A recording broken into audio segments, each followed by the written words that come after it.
Hey there, Alex. Hi, John. You know what I hate? I don't know. What's that, John? Alien Covenant. No, that's the new one. Crap, let me start that again. I haven't seen it. Hey, Alex. Hi, John. You know what I hate? Yeah, Alien Covenant. You just told me. No, I meant to say Alien Resurrection. Oh, yeah. Hey, John, you know what's interesting about that? What's that? Yeah, it turns out I fucking hate this movie, too. I want to defend myself for my comments from last episode. Here's what happened. I got this movie confused with Part 3.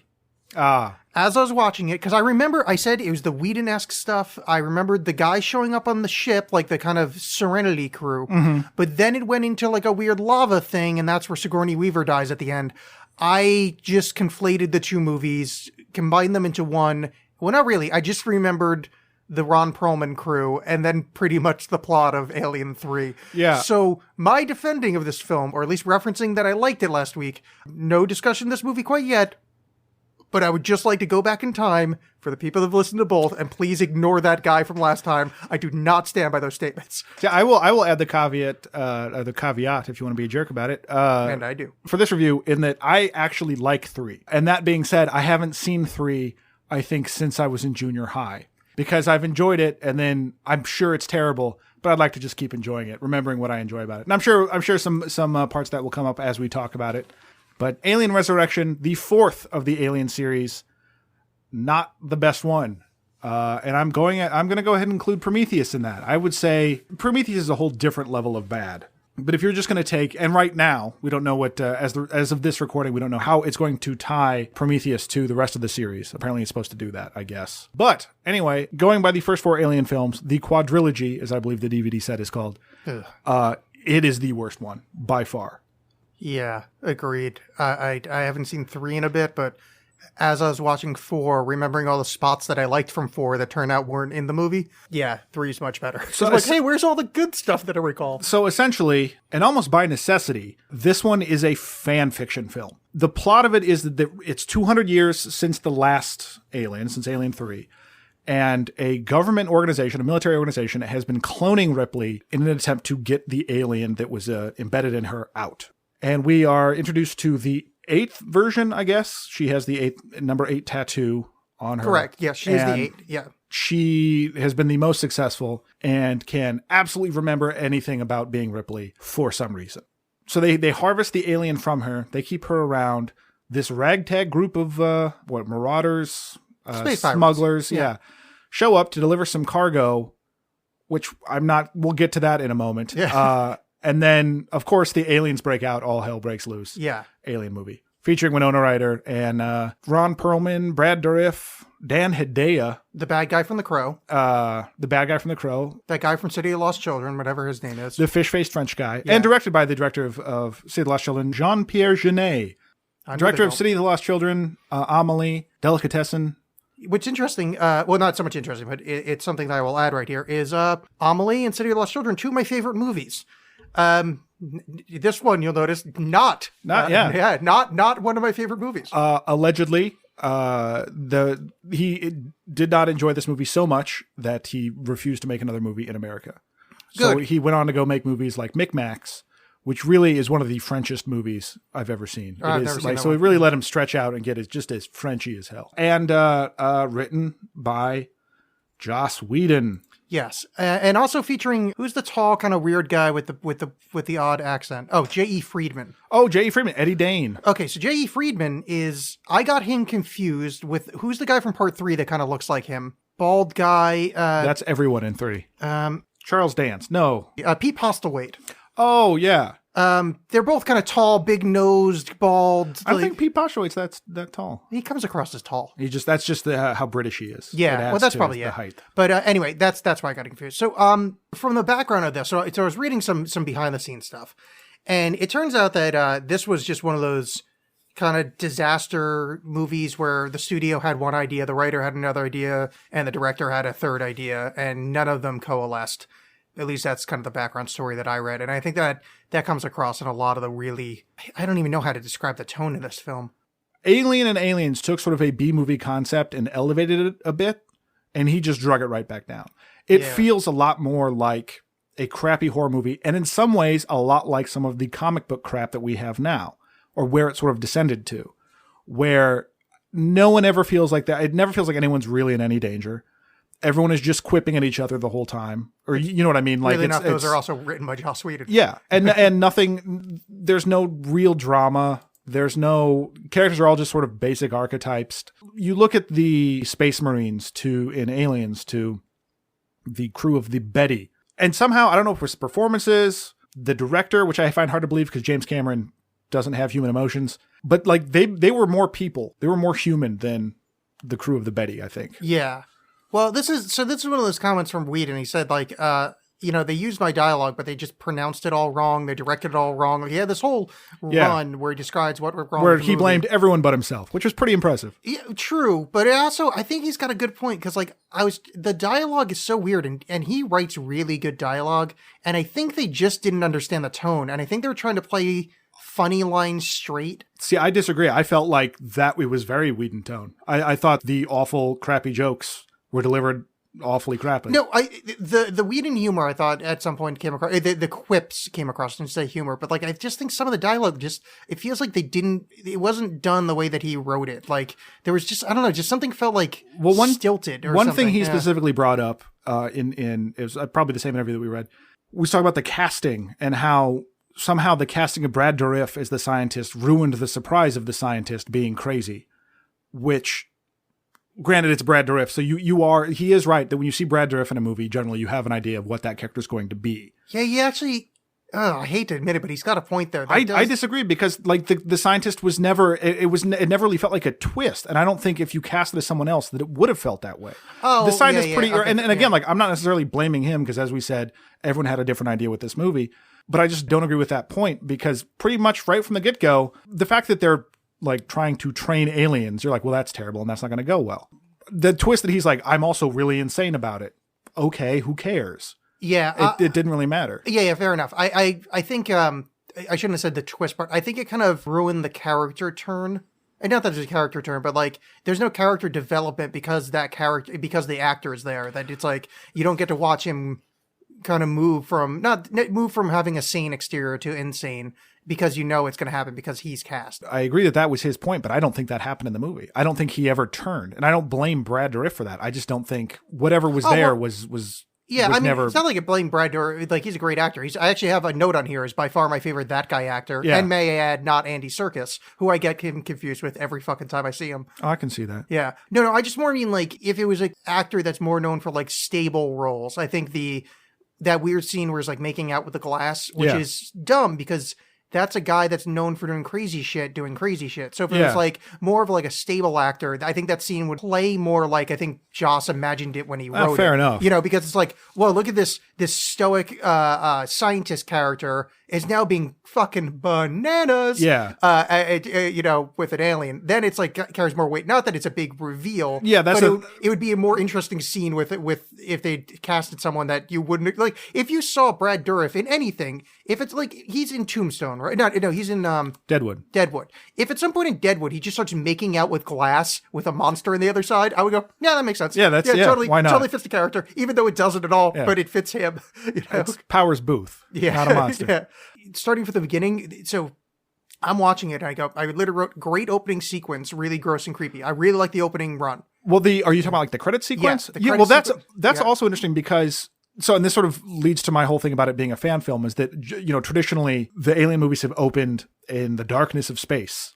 And this is this mishmash of these images morphing out of these very kind of Cronenberg looking things. Yeah. So instead of going outward, it's inward. And a lot of it is about sort of the cloning of Ripley and the stuff happening inside. It's defying the genre as it was, or defying the Alien movies theme as it was, and sort of setting up the whole theme for the whole movie. Yeah. Rather than being a space adventure, it's this internal struggle. Which I actually think it's fine because we're dealing with a part 4 of the film. So it's like, I'm like, oh, cool start. Which again, I agree. Very, very few compliments in my notepad here, but I really like the opening, and so it's worlds, and then it's like, oh, cool, Brad Dourif is in it, and then Dan Hedaya, another one of my favorite That Guy actors. I think everybody but the black guy and the quiet lady that's on the Betty. That did not matter as a character at all? The quiet lady I don't know what was going on with her, and black guy, I don't know any of their names, so sorry. It was like Christian or something. I don't know. Sharpshooter Joe. Yeah, he was terrible. And I actually wrote down, is he bad at acting, or is it just the dialogue so bad that no one can be good? Because, I mean, Ron Perlman's a charisma factory. Yeah, but he was not great in but this. that's the But I thing think is- his character was so terrible. But if a normal man was in that role, would that role be like, holy fuck, it's terrible? Because Yeah. I kind of liked him, but I think it's just because I like Ron Perlman in pretty much anything he's in. Yes, that's exactly what happened. But yeah, that whole crew was weird, and especially the black guy. The dialogue with him just didn't work, and that's when I read that interview with Joss. I'm like, yeah, that's probably what he's talking about because nothing felt natural on him, and I think that guy was supposed to be like a quippy one-liner guy. Yeah, because he was a Joss Whedon character. Yeah, that's what they all are. But he didn't play it as a quippy one-liner guy. He Yeah. played it as like a serious, like, I'm into knives thing. But I will give him this. I laughed my ass off when they're watching QVC, and that guy goes, this is a great fucking show. Yeah. I very did, much yeah.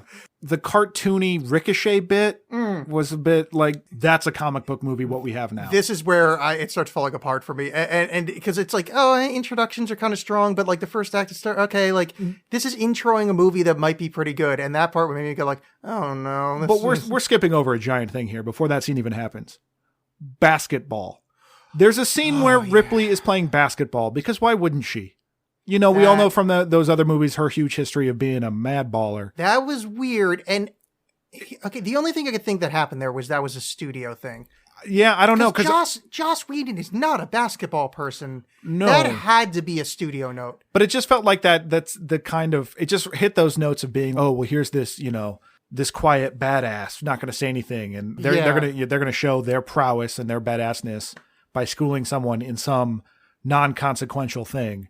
Let's do it on a basketball court. Yeah, I mean... And they probably got a note from the studio that said, be more like Space Jam. Yeah, and Sigourney Weaver, boy, does she not look natural with a basketball. But apparently she's made those shots. Like she did make those shots. Yeah. And sadly, the story of her making that shot behind the back on the first try was apocryphal. Apparently that took 30-something tries. And my favorite part of the anecdote of that is Ron Perlman looked at the camera and went, holy shit, she fucking made it so quickly that they almost couldn't use the take because it was so good. But that was great. But so that scene was awkward. So here's where I realized that this is kind of early Joss Whedon, where he hasn't. I know you're not a fan of his writing, but he's gotten a lot better over the years. And let me quote this part that is so early Whedon, so Buffy era. So one of the jerks is talking to Sigourney Weaver. I forget which one it was. And she's like, you can't teach it to roll over to fetch. You can't teach it to... And the jerk goes, well, why not? We're teaching you. Right, Where it's like, oh yeah, men think women are dogs. It's like this ham-handed Joss Whedon thing. I went, oh no. And then, because I'm still thinking this is the movie I like at this point. So I'm like, yeah, basketball is... It was a thing that happened. But okay, so inexplicably. But that's the scene that made me think this might be the thing. Okay, so that one, Ron Perlman is Adam Baldwin from Firefly. Yeah, obviously, yeah. Michael Wincott, he's supposed to be Mal. Because he's kind of the overtly sexual, but he's joking about it. Handsome guy. Knife guy is, I think he's River, weirdly enough. And Winona is Wait, Zoe. which guy is Knife Guy? Oh, Knife Guy's black guy. I just didn't want to call him that anymore. Yeah. Ricochet Joe. Yeah, because it just started to sound racist after a while. Yeah. And I'm like, but, you know, well, because what am I going to call him? African American? He's in space. I don't know if or look up his name. Whatever. I don't want to know the names of the people in this movie. And then Winona Ryder, I think, is the Zoe. I don't know her name. The black lady from Firefly. Sure. Who's probably the best actress on there.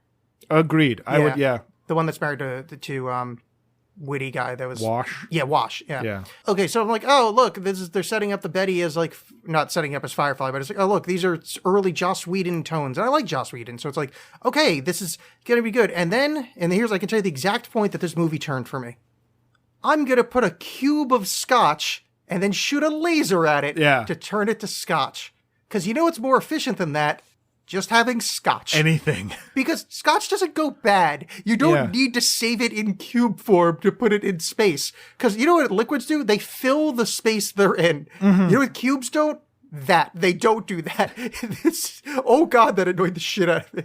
Yeah, that was a weird little, again, sort of this lowering of the tone, for lack of a better phrase. This sort of dropping it down to a B-movie thing where it's like, oh, look, but the space and the future... whatever, whereas the Alien films have been very utilitarian. Yeah, lived in. Yeah. And that was the whole idea behind the first one, is let's not make the Star Wars fancy future. Let's make something that looks like people actually function in it. Yeah. And so having laser scotch seems weird. And this is where the tone thing starts to get weird, because at this point we're still like, basketball scene aside and scotch aside, I'm still living in a movie that's like, oh, this has potential. There's still, all right, I've been introduced to a wide variety of characters. really good actors. Like, this movie's packed with people that are good at acting. You wouldn't know it from watching the movie, but there's a lot of talent in this movie. It's like a prequel, like one of the prequel movies. Like, you got Liam Neeson. Yeah, all the talent in the world wasn't going to save this piece of shit. Then they cut the ship exterior, and it is the most modelly looking ship model I've ever seen. Mm-hmm. That first exterior shot, like the space shot, looks like shit. And it makes me think, like, oh, is this purposeful? Like, this is where the tone starts to get weird with me. It's like, all right, this basketball thing, the whole, like, is this supposed to be wacky, self-referential B-movie stuff? Like, is this a Starship Trooper style spoof? But, and then there's a lot of, like, kind of, like, more serious, and that's where I'm starting to get, like, this is starting to go a little south for me. Yeah. Yeah, I think it tried to do that kind of, I don't want to say wacky, but a more, like, lighthearted tone and a more, like, action movie thing. But part of the problem is that there wasn't really any danger. Like, the aliens get out, and then that's kind of it. There's not a whole lot of interaction with the aliens. They're not this real scary force. They get talked about, they're running away from them, but really the only interaction they have with them is the underwater chase scene. Yeah. Which was kind of interesting, but also just all that happened was Ron Perlman shot a grenade at a thing, and then it blew up, and then that one lady fell back in. Yeah. Ultimately, there wasn't a whole lot. It was more like them, just like the fighting between them, the fighting against the government, and not a whole lot of alien stuff. Yeah. So before we even jump to that. Oh, you want to talk about how hairy Dan Hedea's shoulders are? Because that was upsetting. I actually made a note of that. Also, that the awkward comedy beats with Dan Hedaya, because every time he shows up, it's kind of like a blah, blah, blah, blah, blah. Yeah. And it's like, this is weird. To me, that felt very Whedon-y, of like this authority figure that, like, whoa, I'm an idiot. Like, that feels like a bell that's been rung with him several times. But his other films, that fits tonally. Like, this so far is maybe I shouldn't say, maybe it's just, I feel like the tone is more serious because I've watched the three previous movies. So him being, like, wacky, because his other, like, all of his stuff has a certain wacky element, and this one doesn't, like, introduce it yet. So all of his like, comedy parts are awkward. But, John, how do you feel about how the aliens got loose? Pretty bad. Because they made you go, like, oh, the aliens can learn, because the Brad Dourif hits him with steam, and he goes, I don't like that. And then because they can learn, they know that their blood is acid and can eat through things. And I don't know, all of a sudden it just kind of was like, yes, we know how to do this now. Now, you bring up a fine point. However, I believe you are a bit of a simp for not realizing the main point of this. Why is the floor not made of the acid-proof glass that the glass is made of? They're keeping an acid creature in a room with floor that is melted with acid. Now, keep in mind, this acid creature also can spit acid. Right, that's a new thing, I think so. Yeah. Yeah. And very badly done. The effects of that were wonderful. But they keep it in a thing where the floor will be eaten away. That's shockingly dumb. Yeah. And not in like the people in this movie are dumb. That's just really dumb, like writing-wise. That's the government for you. I mean, I don't... Vote yes on Prop 12. Why did he make out with the glass? Because he loved the alien. It was the shorthand of Ash in the first one. It was the Ash being like, this is the perfect specimen. This is the perfect biological organism. Oh, I didn't think about that. Yeah. And it was them just like, no, he wants to kiss it because it's great. Yeah. And then I'll get into the Queen a little bit later, but that whole sequence, that is clearly a whole bunch of people throwing ideas at a thing. They removed the Queen from Sigourney Weaver. It has grown big. And for some reason, so it has given Sigourney Weaver the power, like their DNA has mixed because of the cloning. It has given Sigourney Weaver the power of knowing that there are aliens around. And then in turn, she has given it the power of having a womb. Even though it's laid a crap ton of eggs already, it also has a womb. I was confused by that as well. I want to take a step back here. I think it's just because it's in a dumb movie that I think that's actually not that big of a deal. I think that's she's getting cloned. It's fine. Of the science, I'm just making sure I'm clear on it. No, because in context of the science, it's fine. It's such a shit movie that actually sticks out even worse. But like, if this was a good movie, I don't think that's anything to really focus on. Well, when you're piling up the list of horrors, like and that's the thing that bothered me about it. Because so the thing, I think about baby ducks imprinting because the life form. I don't know what they even call it in the movie, but the sort of hybrid alien, weird human thing pops out of the womb and then doesn't recognize the Queen as its mother, but recognizes Sigourney Weaver as its mother. I think the idea there was, and this is very much not done well, is that, and it's referenced in more interviews, but the Joss's original thing was there was going to be a sequel where it's Sigourney Weaver wrestling with her humanity versus her alienity. And that, the alien kind of thing will start winning out, and she almost is going to be like the villain in the next piece. I think what the idea was is that she's a human with the alien stuff trying to come out, and that's an alien with human stuff trying to come out. So it's not more human than alien, but the human side was showing itself, so it went immediately to Sigourney because it was more human-like. Well, and that's the thing, sort of talking about tone again, is that, so this thing pops out and it's supposed to be this great horror, and you kind of feel bad for it. Exactly. Because it is like, it's having these sad expressions, and it's basically just, what am I doing here? Please kill me. Puppy dog eyes, like, I think it might be the worst creature design I've ever seen. And the puppeteering is brilliant. Mm-hmm. I mean, it's really well done, but the design of that thing is shit on toast. Like, it's that nose thing, it looks wrong. Like, it's not scary enough to be scary. It's not human enough to be human. It's just and it's very much like this movie. It's the tone. It's just like, he didn't choose one way or the other. Well, it's that, like, nothing was built up to it. So all of a sudden I'm confronted with this thing that I have really mixed emotions about. It's giving birth to this queen. It's this creepy hybrid. It immediately murders the queen. She's like, oh my God, this thing's so powerful, whatever. And then it looks like sad and confused. And when they finally dispatch it at the end, it looks betrayed and scared. Yeah. And the whole movie has just been this B movie, just nothing. And all of a sudden I'm confronted with this, and it doesn't really fit. Let me mansplain to you this movie. Please do. What it was supposed to be. And again, I don't know where the fault went, and it's a lot of, I know Joss's later writing, and I kind of want to defend him a little bit because I think a lot of this was, obviously there's some fault of his and probably a significant point, but I think the themes that were supposed to be developed were what it means to be human. So you've got Winona Ryder is very human, spoiler alert, that turns out she's a synth. Sure. And her struggling with her, like she when she goes, I'm disgusting, which is a really cool scene where referring to herself as how disgusting she is because she's a self-aware robot, and how she feels empty every time she like connects to a computer. I thought those were actually really effective. Like, I'm like, oh, that would be really cool if this was in a better movie. And then it's Sigourney Weaver dealing with her alien nature, and that's why those two bonded. And then it's supposed to be the human hybrid alien dealing with being some like partially human and alien. So those are the themes it's supposed to be kind of meditating on. However, I don't know what it was, but it certainly wasn't that. Like, I picked up on that, but it's not there nearly enough. They're so just glossed over. Yeah. They're so just like, oh, and she's an android. Okay. And then this is convenient to the plot to move this forward, and we're moving on. Because there was a couple spots there. I really, and poor Winona, because she was trying her darling little heart out. Like, there was nothing for her to do in this. I mean, there was some cool dialogue, but it's like, it's in the middle of nothing. It's like, tonally, what can you do? And I thought she hit it as well as possible. And I thought Sigourney Weaver did a really great job if it was in a better movie. Like, I liked her in it. Other than the basketball she's Sigourney Weaver. Yeah. She's not bad. Quick question. Why is she always damp? This entire movie, she's just damp.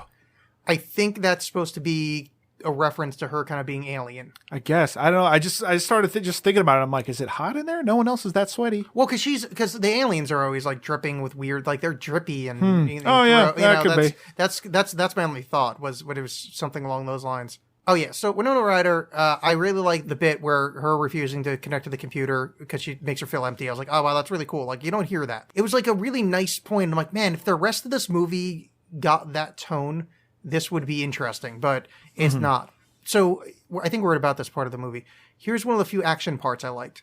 Sigourney Weaver shooting through bad guy from the crow going up from under the floor. Oh, yeah. I thought that was a cool action beat. Well, that felt very Whedon-y. In a good way for me, because I was like, I don't feel, I'm not using that time. I'm not using it as a... Yeah. And then, here's my point, is Dreadlock's terrible at acting. Something about him makes me awkward. Because he's just... And then I also put, what is J.E. Friedman's accent? Because he's got like a New York kind of Jew accent. Yeah, it's New Yorky, yeah. But this is 400 years in the future and the Earth is destroyed. Yeah, but they're also whistling the theme from Popeye and playing basketball. So, whatever. You know what? I just realized they play basketball in Firefly. Yeah. Well, that's like a whole scene in Firefly. I just realized it actually is directly in that. Oh God. Yeah. But I mean, I can't it's the same thing I always laugh about in Star Trek: The Next Generation. How they still care so much about 20th century baseball. That gets brought up a lot in Next Generation and DS9. Well, DS9 is 21st century baseball because it's the London Knights. Right. Well, okay. Great. But you know what I mean? It's always like in reference to the 20th century and famous 20th century comedian or whatever. Yeah. It's just like, well, this is the touch point, so whatever. But it's still, when the guy was whistling the Popeye theme, I was like, really? I'm all right with that just because. No, it was not a big deal. But it made me think about Star Trek. It's not got like a sore thumb, so frankly, it shouldn't be there. But I mean, frankly, I'm just looking for anything in the movie to like because this movie took a lot out of me. Yeah. I was excited when I looked that it wasn't 2 hours. Going into it, I'm like, oh sweet. Yeah. This was before all the movies were 2.5 hours long, and it still felt endless. It did feel long. 90 minutes in, and I go, oh shit, that's Tuco. Yes, yeah, Raymond Cruz. 90 minutes it took me Raymond Cruz before I went, oh shit, that's Tuco. Like, yeah. I don't know why. It just like at that point, I was just kind of like, oh please, just something. Well, it's funny because the only other movie I think I've seen him in is Training Day, where he plays like a mean Latino gangster guy. So it's largely the same coiled intensity and rage, and it's weird to see that actor not doing that. Although again, he like just a character that was just thrown on there. Which brings me to Leland Orser, I think is the guy's name, the guy with glasses. They find the guy with the symbiote. The guy with the symbiote inside him. Yeah. So okay, let's get that. So they were paid. The crew of the Betty was paid by the government to deliver bodies to them, test subjects. Yeah. To test subjects. So that I guess I was just kind of confused by that because that seems like an extra step. I know. I think the idea is that plausible deniability. No, what the deal is this. So the Wayland what's the name of the company? Weyland-Yutani. Thank you. The Wayland Smithers company.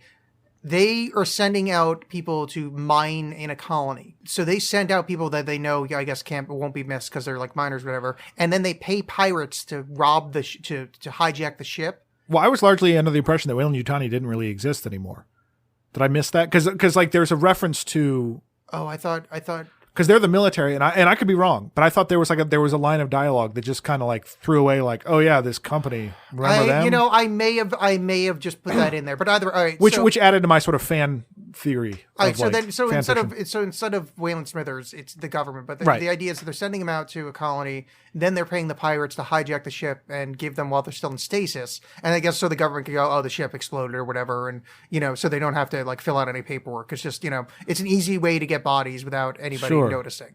Which is sort of a weird thing because I understand that clearly I'm not meant to feel strong feelings about the crew of the Betty because they're all fairly insufferable in different ways. But so they're into trafficking human bodies. That's not really endearing. Yeah, you bring up a good point there. I guess I didn't really spend any time thinking about that, but yeah, you're right. They are essentially slavers. Yeah. If not slavers, slave delivery systems. Well, yeah, they're selling humans. Yeah, that's they are pretty terrible.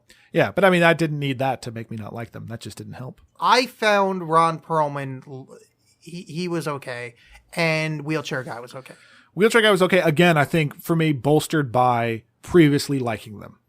Yeah, you're probably right. I think I'm just desperately trying to find things and I think that French guy, you're like, you don't belong here. Yeah. Like you should be somewhere else. Just, please do good. But so Leland Orser, he's a fantastic actor. He's a fantastic that guy actor. He was great in Seven as the victim of lust. He wore the knife dildo in that movie. Oh, that was that guy? That was that guy. Oh, I didn't put that together. And he's in this movie Faults, which is not very good, but he's very good in it. But they find him and he's just some poor jamoke that has an alien in him, and he joins their team to try to get out of the ship. Which was, again, sorry, continue. Well, just that. Like, it was just like this other additional character, this ticking time bomb that was there, like a guy with a zombie bite that they don't kill for some reason, because they have humanity, I guess. He's there to, throw in some quips because there's clearly not enough of those. And then he dies in the dumbest way. So the chest burster thing is happening, and J. Friedman, the evil tough guy scientist, shows up, has them all at gunpoint, and the chest burster starts coming out of him, and he starts to shake and stuff like that. And then jumps up and runs at J.E. Friedman, and somehow being about to die gives him superhuman strength to punch the hell out of J.E. Friedman and then hold his head and have the chest burster go through his head. That's what happened, right? I didn't imagine that. Yeah, but here's the thing, though. I really liked it. I do look. I'm not defending it, but it was at this point. I found that so amusing. It's dumb as fuck. Like but this movie was irredeemable. At this point. Well, see, I'm the opposite. If that had happened in the first half hour, I might have been like, okay, yeah. But I was so just tired. Yeah, I was just going the other way. I wanted something to happen so bad. So it's just like, I was so. I was desperate for something, and that just made me laugh. I really, I ridiculous. I think that. it was clearly played to be funny or like a, stick it to the man kind of thing. But it just was it was done so awkwardly. Just the way it was framed, like him like lurching at the camera in a way that wasn't terrifying or enjoyable. One more amazing scene. Sorry, I actually have a point that this is probably the best thing that's ever happened in any movie ever. Can you guess what? And literally, I put Dan Hedaya's shoulder hair. Second best scene in any movie ever. Okay. Ron Perlman swinging backwards from his knees on a ladder, shooting back. Okay, but you have no idea how much I laugh when he gives like a girlish yelp when there's a spider in a spider web in front of him at the end, and then he shoots it. Yeah. I was like, that is my favorite thing that's ever happened. Like, if there could be an animated GIF of that could just go on, and I probably said that wrong, but just go on and on forever and ever. I laughed so fucking hard at that take. I mean, at this point, again, I'm just desperate for something that happened that I like, but that him going, to the spider and then shooting it just made me really happy. Yeah, it didn't do it for me. It just felt so forced. And again, like sort of Whedon-y in that here's this pointlessly comic booky actiony thing, and then let's add some humor to it. I don't know. It just did. I think in any other movie it wouldn't have bothered me so much, but because it was an alien movie, I was irritated by it. Yeah, I mean, I don't know. I found it terrifically amusing. But the other thing, and I actually did have another point. I actually liked the 1 through 7 scene. I thought that was pretty cool. Oh, where she encounters her other clones? Yeah. That was interesting. And I kind of wanted more with that. Not that, I mean, that scene itself, not that like her constantly finding discarded clones of her, but I felt like more could have been done with that as a theme. That like her and her alienness. Yeah. And whatever. Since the movie was going to be focused, seemingly focused more inward than the actual threat of aliens, it just seemed like that happened rather quickly and was just dispatched rather quickly, and we're moving on. Yeah, I mean, again, this is a sparkle in a stream of shit. Yeah. But yeah, I like that scene. I thought the design of the failed experiments were really cool. However, you find your clone that's still alive, like on a bed through an IVs, and she whispers to you, "Kill me." Mm-hmm. Setting it on fire is not the most humane way of killing someone, is my thought there. No, but I mean... Like a nice bullet to the head would be good, like not setting it on fire. Yeah, but I would totally set a clone of myself on fire. Because you're like, if you murder a clone, like no jury in the world is going to convict you. Yeah, that's a good point. And just full of self-loathing, you just have an alien queen that's the cause of all this nonsense. You want to take it out on you. So set them on fire. That's what I say. Fair enough. Burn them all. Speaking of that. All right. So 1 through 7 sequence I liked other than the burning thing. Mm-hmm. Where did they get the DNA for her that has the alien in it? From the pool of liquid of lava. It doesn't make I'm joking. It doesn't make any, like, I don't know where they would have gotten it. No, that's the thing, because it doesn't make sense. I thought, did they just... hair follicles left on the sleeping bed of the ship. That they crashed onto the prison planet. Law and Order, SVU, aliens. But wait, no, it's CSI. But she got infected with the alien. Did she go to sleep after that point? Nope. Well, no, she was asleep because the thing, that's what caused the crash onto the prison planet, is that the face hugger that was hiding in the escape pod killed Hicks and Newt and also got her. Yeah, it still doesn't make a lot of sense. No, I don't know where they got that. I don't know where they got the DNA. Also, okay, so... But it's the future. They don't tell you. So you're just free to guess whatever. I'm going to claim it's from the hospital on the prison planet. They had some blood or some samples from her there, and they just went, perfect. But when would they have taken it is the problem. Like, when she was coalescing, when they were taking care of her. Oh, I thought she got infected after that. Nope, she's been infected. She's infected the entirety of Alien 3. Oh, all right. Yeah, I mean, I guess it sort of makes like a small amount No, of sense. but you have to fill that in yourself. Because it does. Because my initial thing is that wait, she died in a pool of lava, in a giant vat of lava. I don't know where they got it. Oh, that's probably why she set her clone on fire, because she only knows that she can die from fire. That's probably it. Yeah. Yeah. That still just was. I credit movies like Looper when it comes to time travel, which I have a lot of problems with the movies where they're like they brush off time travel. They say in the dialogue like, "Well, let's not talk about that. We could be here all day." Yeah. But I was very irritated in this movie when they're like, how come she has her memories? That doesn't make much sense. Like, oh, well, it's a weird thing that happens. And Dan Hedaya even makes fun of that. He's like, oh yeah, it's a weird thing that happens. And then they just move on. And that for some reason in this movie, that irritated me. Yeah, it was written off a little like more, but again, if the movie had decided on a tone and stuck with it, I'd be fine with this. Right. Like if it was a movie where going, that's the way it happens, fine. But this is a movie that's stuck somewhere between serious and parody, and it is. Well, that's Joss Whedon kind of does that. He likes to just fling you from one emotion to the other. But usually he does it well. Like this was just. Yeah, I don't know. I'll stick with Shane Black for that. Thank you very much. I think the problem is he didn't direct it, so the tone just didn't come across. And again, it's not written well, so I mean, I'm certainly not excusing him from all blame, because there's some Buffy episodes that are like this where it's just like, oh, dude, calm down. But boy, okay, so we're nearing the end here. Here's the last good thing in the movie, and I know it's controversial, but. The sound design of when the alien is getting sucked through the window is fucking awesome. Actually, I would like to recommend a website, Luton Bus. They just did a whole thing. It's Alien Week there, and they just did a whole thing about the sound design of Alien 3. Yeah, that's fascinating. And I fully agree. Like there's some awesome. I like the set design in this too. It's a little. I mean, it's very Genet in that kind of like everything is brown and steam is shooting out. There were technically there were some impressive things in this movie. Yeah. Well, the alien at the end, where he's going through the window, the scream they used was so good. Oh, because it was really upsetting. But it was almost human. Like you could almost hear words in it. I mean, they did that fucking perfectly.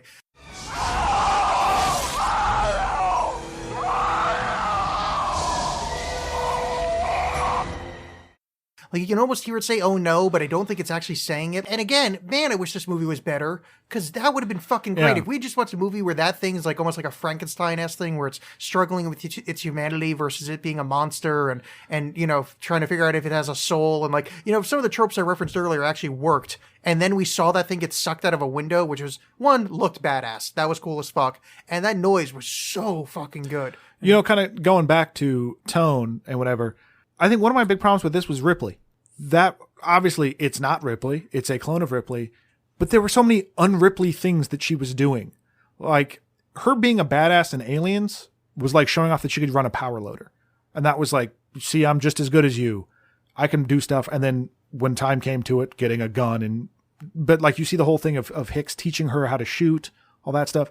This one, she's tearing out an alien's tongue for some reason and being like, you want a souvenir? That was weird. Like they're trying to make her into this like Johnny Explosion walk away badass. Yeah. That does not feel like Ripley at all. It just feels like this other character. And I understand that it's supposed to somewhat be another character, but you still want her to be Ripley. And that did not land for me at all. Well, I think what happened there is lazy writing on Joss's part. He said this was originally written to be Newt was the main character. It wasn't supposed to be Ripley. It was supposed to be Newt was the star of this movie.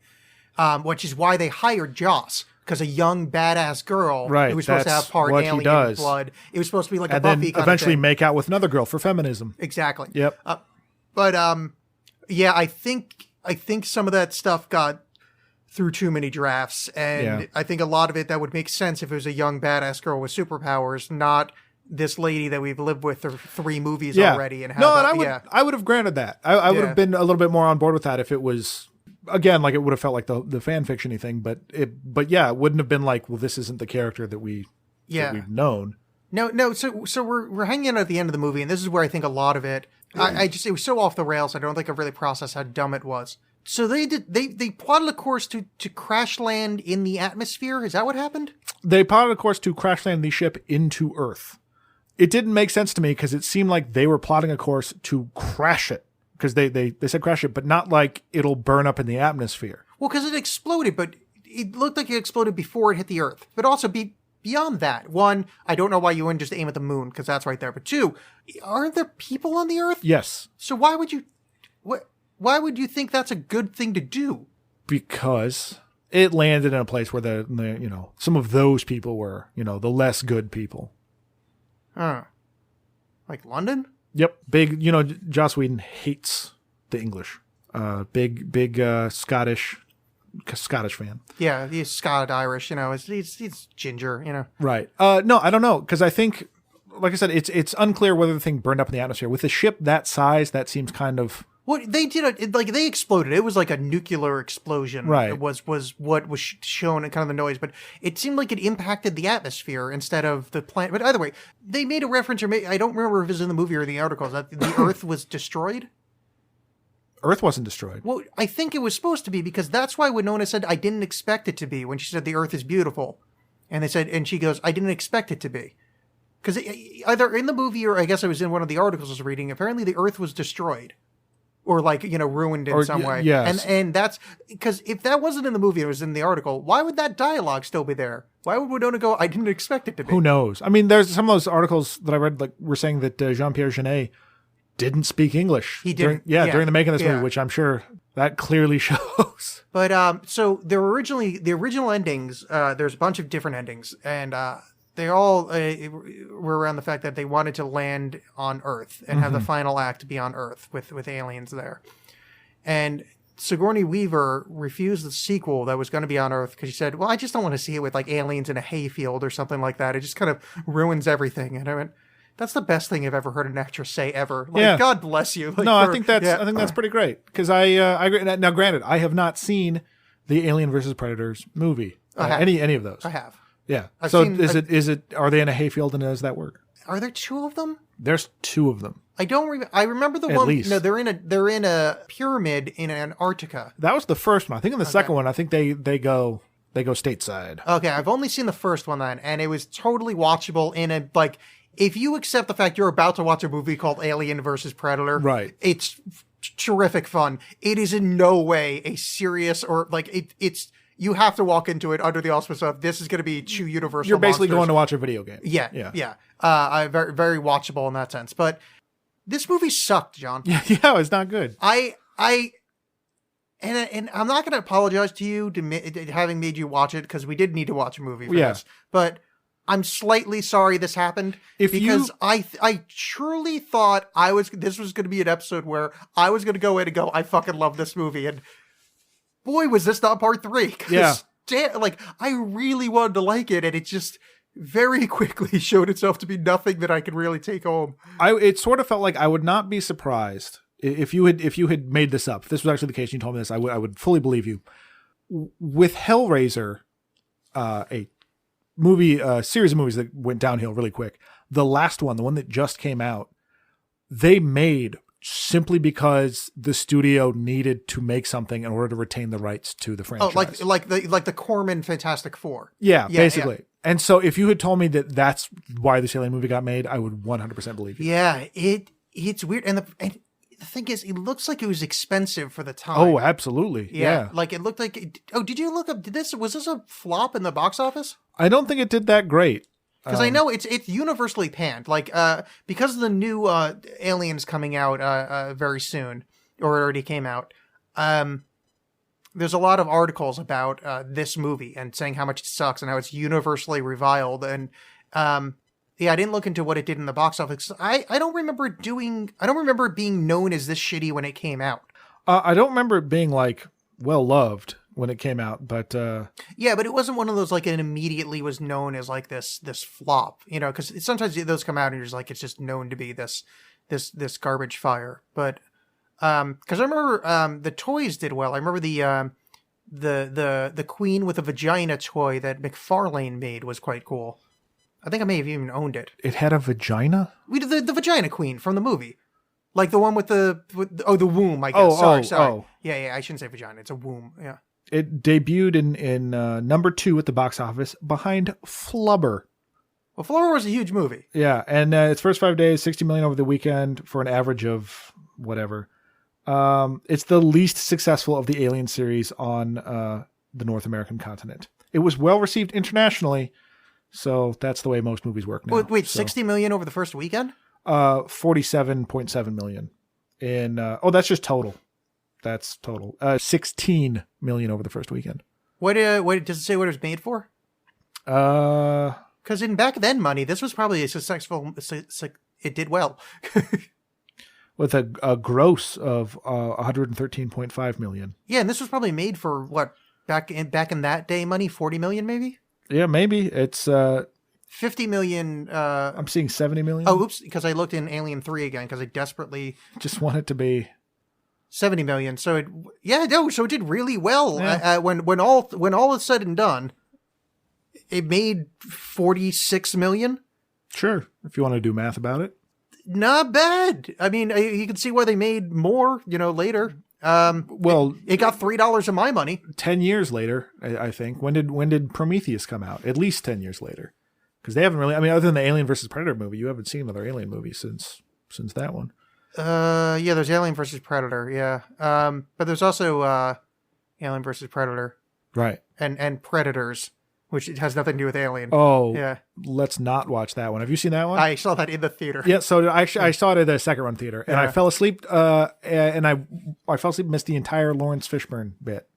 I fell asleep right when he showed up, and I woke up right when they dispatched him. Yeah, you didn't miss much. It had to be better than anything else, but yeah, it wasn't. It was a totally watchable movie. Again, this is just cheesy part. My favorite part is Adrian Brody being a tough guy. I weigh 90 odd pounds, really weird. But I'm going to talk like this. Really awkward. I hate that guy. So let me ask you a question that I've been struggling with since I've watched this movie. Yes. Oh wait, no, wait. This is going to be a side. Do you have anything else on the actual movie? No, not really. I think it's not good. Yeah, that's the take home. Michael Wincott, bad guy from The Crow. Hell yeah, top dollar. What other? There's another movie, or did we not discuss him at some point on this show or the Alexx cast? Was he? Yeah, no, I think it got brought up with something. But was he in one of the movies we've lambasted? No, he might have still gotten brought up. Oh, okay. I think, because for some reason I thought he was, because then I just realized he's in Westworld, and I'm like, this guy might He's in Westworld? He plays Old Bill. Oh, yeah, the second android, the one that they never bothered to make any. They kept the first android forever, but that one they just, no, we don't need to do that. We'll just leave him old and hang out with Anthony Hopkins. I don't know, it just says old. Well, I was just looking at his IMDb. It's the guy that drinks whiskey with Anthony Hopkins. That's what I think that is, yeah. Because I just saw he was in that, it was like, oh, weird, this guy's kind of haunting us, but I guess he was on late. For some reason I was thinking he may have been in that Steven Seagal movie. No, but he got brought up. I don't know if it was just in reference to The Crow or yeah, what, maybe. But this does make me excited for Alien Covenant, which I'm actually seeing tomorrow. So, oh really? Well, yeah, I just figure it can't be this bad.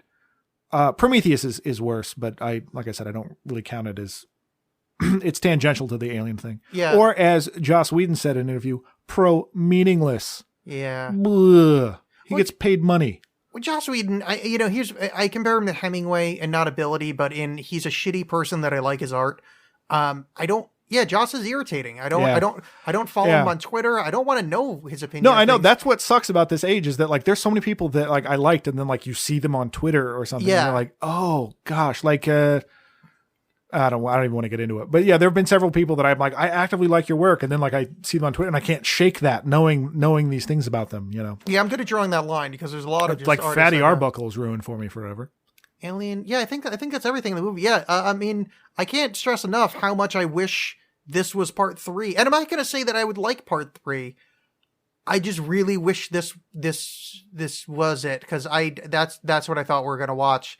I almost wish we were watching it together, because I was like kind of like slowly beating myself up as the movie just kept not being that one, and just going, this is what's happening here. Yeah, it was interminable. Those model shots are fucking terrible. Yeah, well, it's an interesting thing with CG, particularly that era of it not holding up. I mean, even you look at some of the Lord of the Rings movies, and you can really see the green screening and the flaws of just how far we've come in terms of effects for movies. I haven't watched this one definitely. This one is way worse than Lord of the Rings. There was an alien running sequence that just looked so fucking CG. Yeah, there's something where it's jumping onto the escape pod. I think it's it. It looked like you should have just been stop motion at that point. Oh, and by the way, did Dan Hedaya get away? He got off on the first. No, he gets in a amazingly cartoonish bit. He gets hit in the back of the head with one of the alien. Oh, that's right. And then he pulls out the back of his head and was like, uh-oh, and dies. Yeah, that's right. Okay, because I was trying to remember what happened to him. And yes, that was the yeah. Oof. That was so bad. Yeah, pretty terrible. So I think we did it. We did it, you guys. Alien Resurrection. All right, so now that we've successfully solved the riddle that is Alien Resurrection, aka Covenant, aka Part 3, we must say what we're going to do next episode. And I think because this is something so near and dear to your heart, why don't you tell the audience what we're going to be watching for next episode? We're going to watch The Fifth Element. Yeah, that's right. We're going to watch the motherfucking Fifth Element. I hate this movie so much. It is one of the best movies ever made. And I'm not saying that sarcastically. I fucking love this movie. And I said this last time as well. I'm walking into this, and I'm going to make some predictions here. I said that the bit at the beginning with Luke Perry, or I think that's his name, is dumb. And I love the rest of the movie. Okay. I want these words to hold true the next time this I'm actually terrified I'm going to like it. I'm going to watch it and be like, oh, you know what? Well, but I know there's the stuff I hate about it. I hate about it. So I can't imagine that's going to change. Because here's the backstory for the audience. The Fifth Element is a movie that, by every single bit of rubric, by everything I know about John, he should love this movie. No, I shouldn't. If you wrote down the things, it would be this movie. For some reason, John hates it. It is so over the top and dumb, and just it is. Yep. And top of that list is of things that I should like is Chris Tucker yelling. Well, I'm not saying he's the whole movie, but it's as far as kind of a genre parody weird thing. I mean, it is so odd and so fun. That might actually be why I hate it so much. We don't know. We'll find out next time. Yeah. So tune in next time to John and Alexx Hate Stuff, in which John and Alexx hate stuff. Don't make me do this in vain. You know what I'm going to try to make you do? I'm just going to try to make the next episode. It's going to be green. It's going to be super green. It's going to be so green. Yo, Crystal. I quit. Nope, walking away.